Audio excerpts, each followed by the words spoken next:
it's that time of the week, which means it is time for Dallas Cowboys Overtime here on StarTelegram.com. I am Fort Worth Star Telegram sports columnist Mac Engel, and I am joined by a good-looking gentleman who is definitely not in Fort Worth or in Texas, Mr. Clarence, don't slap me, bro, Hill. It's at the NFL owners meeting at that dump hole of a hotel, otherwise known as the Breakers. Easily one of the nicest hotels in the United States. Clarence, I stayed at the Breakers when I was 5 months old, apparently. You're not going to believe this. I don't remember it. What's that hotel like? Well, since I'm not staying there because we can't afford that. I'm at the Spring Hill Suites. Okay. Okay. Free breakfast though. I'm at the Spring Hill Suites. These are 1,000 night, 2,000 night rooms, but it's a beautiful hotel. It's for the rich and famous and the rich and the rich. And I mean, just think clam chowder is $30. What's in the clam chowder? Like gold flakes? Yeah, gold flakes. Yeah, clam chowder is $30.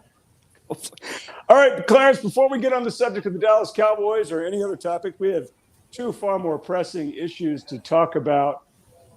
The night of the Oscars, two of America's most celebrated Hollywood actors and comedians have a throwdown on the stage. I got to get you on the record. Was Will Smith's slap of Chris Rock real or staged? No, it was real. You think it was real? Oh, most definitely was real. Okay. Most definitely was real. It was real, and I don't condone it. I mean, nobody condones it. No, I don't condone it. I'm not cheering for it, but it was definitely real. It was nothing staged about that. Whose side are you on? Team Will or Team Chris Rock? I'm Team Chris Rock all the way. The guy's a comedian. Guy was making a bad joke. Who cares? I'm Team Common Sense. Way to duck that one. Thanks a lot. I mean, that means I'm on Team Chris Rock. I mean, Will was out of line. You just can't do that. I mean, you have a problem. You could have handled it differently, but you can't do that. You took not only the spotlight away from your win, but everybody else's win and everything else that was about the Oscars. And I just don't know if any of that makes you or your family look good. No, it looked terrible. Everything you said is right. The entire Academy Awards became about that. Yeah. Nothing else happened. No one else won an award. His award didn't even matter. It became about Will Smith smacking Chris Rock. I thought it was some Andy Kaufman gag, but apparently most people are convincing me, no, this was real, which I can't believe. No, it's real. Let's go on to another. Right, and I know we're going to those stuff. It's almost like when Jerry kneeled with the players, trying to, in Arizona. It was no longer about the players kneeling. It was about Jerry Jones kneeling. Yeah, you're right. That's a good comparison. Yeah, you're right. And he overshadowed the whole thing. Clarence, real quick, I don't know if you knew this or not. The NCAA Final Four is this weekend in New Orleans. My Kansas Jayhawks are there. I'm sorry to say that your Texas Longhorns finished about 4 or 5 rounds short of the Final Four. Real quick, what seed are the Kansas Jayhawks? I don't even remember. Yeah, they're a 1. Were they playing Villanova. What seed is Villanova? I don't remember. They're a 2. Duke is in the other side of the bracket. What seed's Duke? I think they're 2 or 3. I don't remember. They're a 2. Now, what seed's North Carolina? They're an 8. They're an 8. So what in God's name is an 8 seed doing in the Final Four? Oh, that's right, because they're not an 8 seed and they never were. The same reason St. Joe's was in the Final 8. Stop it. That's ridiculous. Your argument's ridiculous. It's a double-A tournament. Stop it. Enough. Okay. Blue Kansas blood. is there, and they're going to Baylor's a blue blood now, sir. Win the game. That is a blue blood tournament. Win the game in front of you. Baylor's the number 1 seed. Win the game in front of you. 8 seeds joke, and you and I both know it. Okay, Clarence, you're in Palm Beach with all the pretty famous people, and you talked to a really famous person. I don't know about a pretty person, but Jerry Jones finally breaks his silence. And rather than just go into a hole and not say very much, Jerry Jones decides to fight back. You were there when he talked to a very small number and select number of local reporters.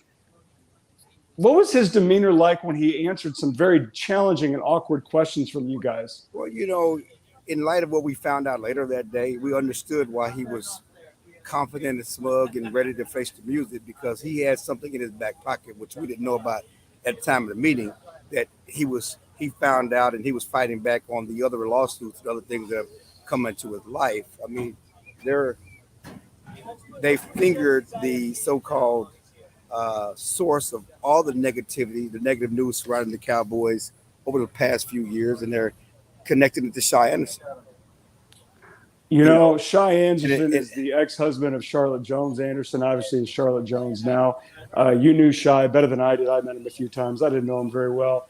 Clarence, I want to say, does this surprise you? Of course it doesn't surprise you. Do you buy it? You know, this is so tawdry, Jerry Springer crap. But do you buy it? I kind of do, to tell you the of truth. course you buy it. I mean, the Yeah, more you think about it, now, that doesn't mean anything wasn't true. Okay, right. because the suit happened. Okay, the allegations happened, the settlement happened. So all that is true. So so it doesn't mean anything wasn't true, but they have kind of, as a family, have taken a united front that they're fighting against someone who's fighting against them.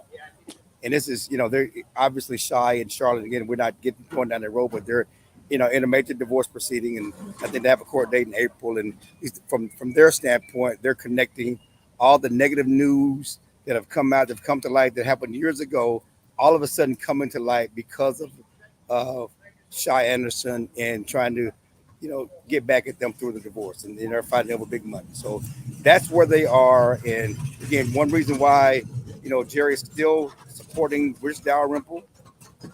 He talked glowingly about him yesterday and hopes his paths cross again, and has, again, continued to say that they don't believe any wrongdoing happened, but he was ready to talk and face the music, at least about, the lawsuit that we've talked about that he has avoided since early February.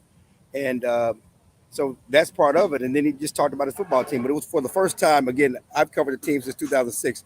I've never seen Jerry Jones go this long without talking to. Oh no, we lost Clarence now.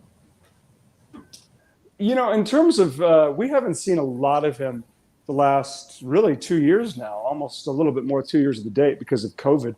He's obviously a little bit older. I saw him a little bit during the season, not a lot. Clarence, I'm kind of curious, how is he doing? How does he look?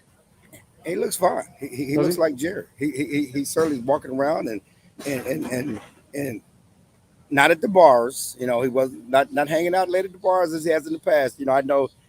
I had to leave him at a bar a couple of years ago in Arizona at the owners' meeting at 3:30 in the morning. Like, Jerry, I got to go to bed. I mean, I can't hang with you. I cannot do this. I cannot stay out here with you any longer. I have to go.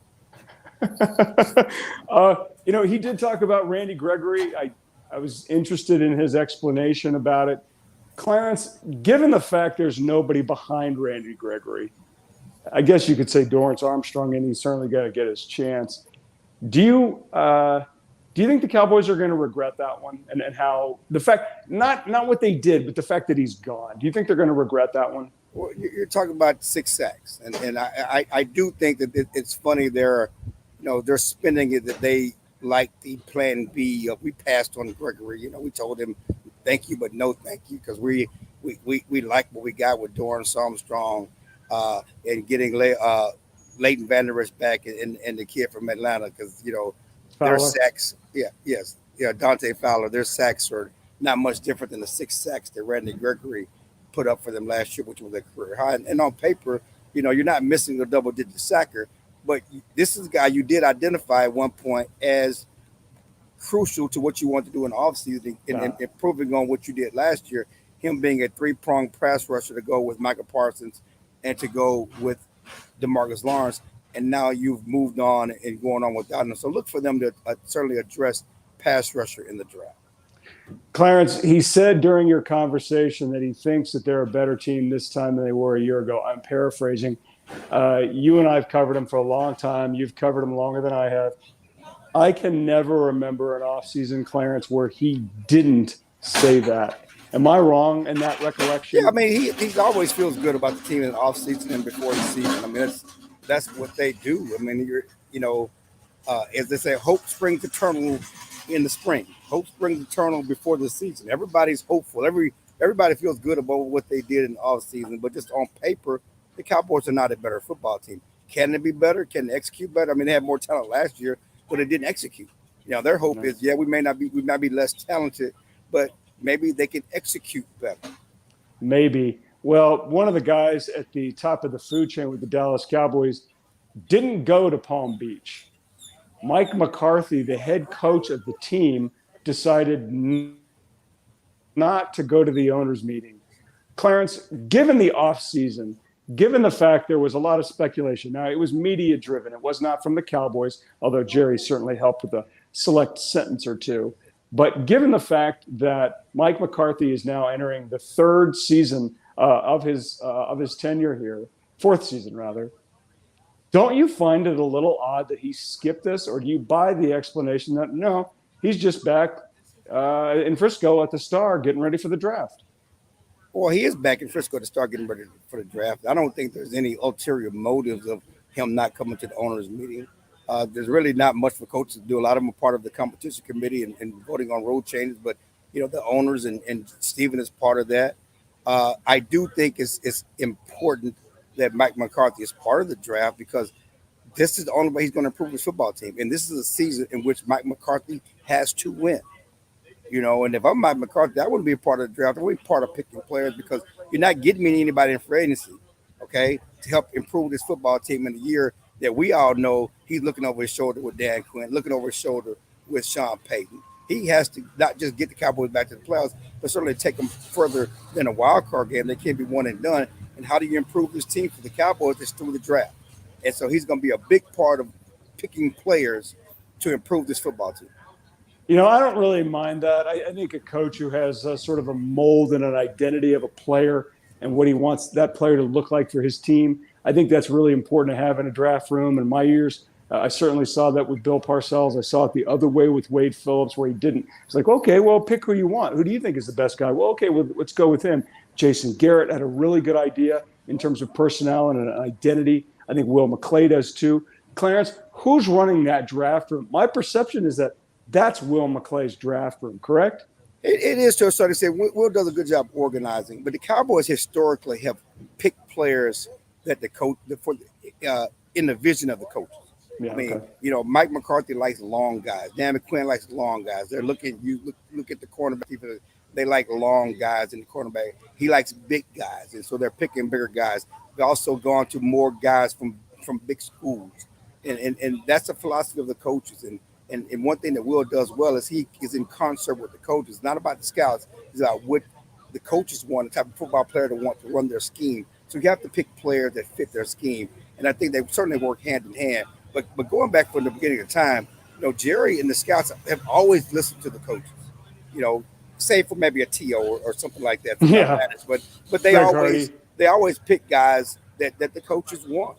Even with Jason Garrett, when he came in, they picked guys he wanted to focus on the offensive line. And they went and rebuilt that offensive line. They started, building the running game and going back to the 90s style of football. So they have a history of picking guys the coaches want.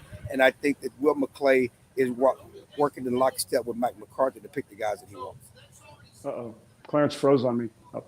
All right, let's move on to the last subject. We got two more topics, and I'll let you get out of the sun. Clarence, Dak Prescott, like we talked about last week, was pretty optimistic because, like you said, hope springs eternal, and everybody's going to go 17-0 and all that in the middle of April or the end of April. But do you think, given the fact that he should be healthy now, that he really can elevate this offense to the level that the Cowboys think he can, the way Tom Brady does, the way Aaron Rodgers, Russell Wilson, and about 4 or 5 other guys in the NFL who take good players and make them great players? I thought he was there in week 5 or 6 last season, and then something just went sideways. I was like, oh, man, that guy's gone. Do you think he can do that? Because it clearly seems to me the Cowboys are banking on him being able to do that. Well, they're banking on him because they gave him $40 million. He has a $40 million salary to be that guy, and they're counting on him. I've talked to guys, and they think he's not just a guy who they're not paying him just to be a locker room leader. They're not paying him just to be a guy that organizes the workout. They're paying him. They think he can be a guy who can elevate his team, the teammates around him. He has to do that because, again, they're going to have lesser players on offense than they had last year. If you just look at the receiver corps, it won't be as talented as it was last year. And so you're counting on Dak Prescott to be that guy who can elevate his teammates. Certainly, he looked the part, being able to do that at times last year. At the end of the season, he wasn't, but a lot of things that broke down around him where he couldn't make it happen. But with a full offseason for the first time in 3 years, they think they can get the best out of Dak Prescott. Well, you mentioned it, and we've talked about it. They might get talented players in the draft, Clarence, but they're not going to be experienced. They're not going to be guys like Cedric Wilson or Amari Cooper who are in prime years who are now out the door. And then, oh, yeah, there's the matter of an offensive line that needs to be dramatically improved for him to just to be to make it through all 17 games. Okay, you were there in Palm Beach when the NFL's Rules Competition Committee gathered and made a significant change. They are going to change the NFL's postseason overtime rules, where both teams now will get one offensive possession. There was a lot of criticism after the Kansas City-Buffalo game, where Kansas City won the toss, took the opening kickoff, drove the field, got a touchdown. Josh Allen and the Bills never got the ball again. I think there were 3 teams who voted against this rules modification. The Bengals, of course, because they vote for no changes. Clarence, I like this rule. Do you like this change? Yeah, of course. You want to give both teams a chance to snap the ball and have a chance of football. I mean, it's when I talk to Stephen about it, these quarterbacks are best in the postseason, some of the best quarterbacks in the league, and they can take the ball and go right down the field and score. I don't know if that's equitable. I don't think games should be decided by a coin flip. The NFL doesn't. And certainly we got robbed out of a great playoff game with both quarterbacks playing lights out. One got a chance to get the ball. Again. Can you hear me now? Yeah, go ahead. I'm sorry. Yeah, you look at the playoff game against the Bills, and this was basically decided with the Bills and the Chiefs game. Yeah. We had 2 great quarterbacks who were playing lights out. One got a chance to possess the ball in the overtime, and one didn't. And so we got robbed of a better finish than we should have. We should have been able to witness if both guys had a chance to possess the ball. Yeah, because I think if I read this correctly, I think 7 out of the 10 or 7 out of the 11 postseason games in overtime that have gone to overtime since the NFL modified the rules, the team that won the coin toss won the game on its opening possession. Right. And that's different than the regular season. And that's different. It's not that disparity is not there in the regular season. In the postseason, because of the great quarterback. Well, last question real quick. I need to get your prediction. Kansas versus Villanova on one side, North Carolina and Mike Krzyzewski and Duke on the other side. Who's going to win those games, and who's going to win Monday night's national championship? Just because we're going to play this out, we're going to talk about this for the rest of the time. It's going to be Nova and North Carolina. North Carolina's going to cut down the nets as an 8 seed, so we can have this.